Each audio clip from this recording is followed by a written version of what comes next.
Hi guys, my name is Emily, and today I'm going to talk about Bridget Jones' Diary by Helen Fielding, which is something that I have heard a lot about but never bothered to pick up until I found a used copy and I was like, hey, that thing! I should read it! And so, on the one hand, there is not much to this story. It seems very much Pride and Prejudice-y, like there's one guy that Bridget is clearly attracted to, even though he's a douchebag, and then there's the silent guy who comes off as a douchebag, even though he's really like the polite, caring, awesome one, the Mr. Darcy, who's actually named Mark Darcy in here. What I found most interesting was Bridget's obsessive recording of her weight and her calories, and like so much of this book is Bridget focusing on the negative about herself. Having access to the mind of someone with disordered eating habits was really frightening. So Bridget is so focused. Every day she starts her diary with how much she weighs. And I'm not British, so it's all like 9 stone, whatever, 8 stone, 12.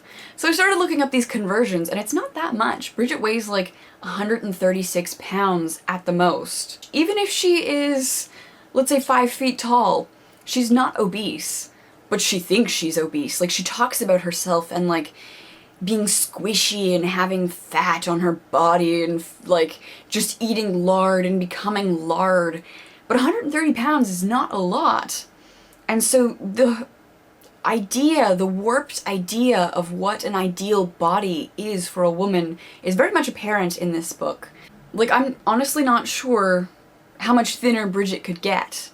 And Bridget never tells us about her height or anything. She's so focused on her weight, like the actual numbers, and getting down to a certain number. I think it's 8 stone 7, which I think is like around 118, 119 pounds, which is potentially quite small depending on how tall she is, but she doesn't seem to care about proportions or ratios or what's right for her body type. She cares about the number.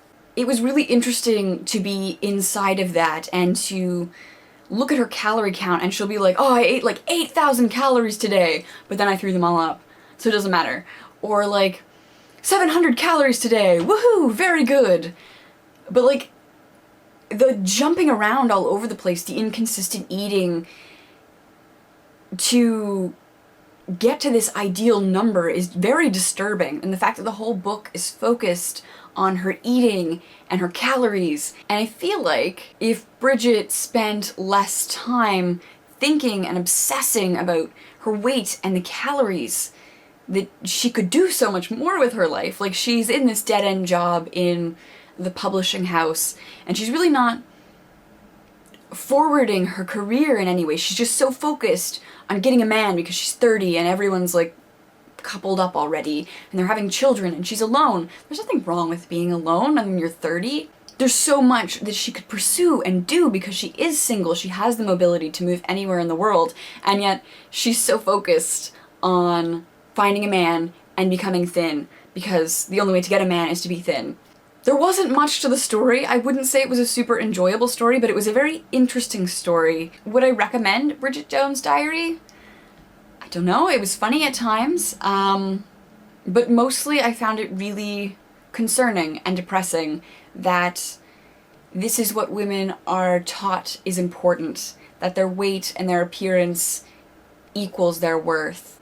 You can read this as a criticism of that ideology and like a call to change, because when you're outside of the situation, you can look at Bridget's thinking and be like, this is not healthy, this is not good, this is not normal, you shouldn't be so focused with weighing yourself every day and counting your calories, like.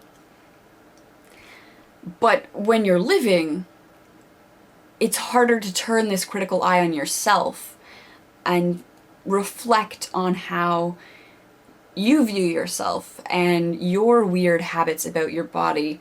So I think it was interesting for me to read this and to reflect on some of the things that Bridget does. This might be a kind of triggering book if you have some sort of eating disorder. At the same time, it might also be an interesting way to kind of think about how you view your body and how you treat your body. I have watched the movie.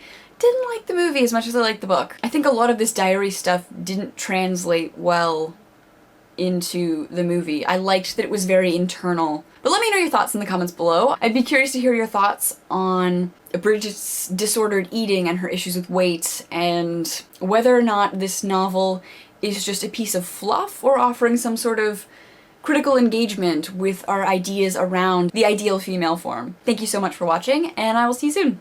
Bye!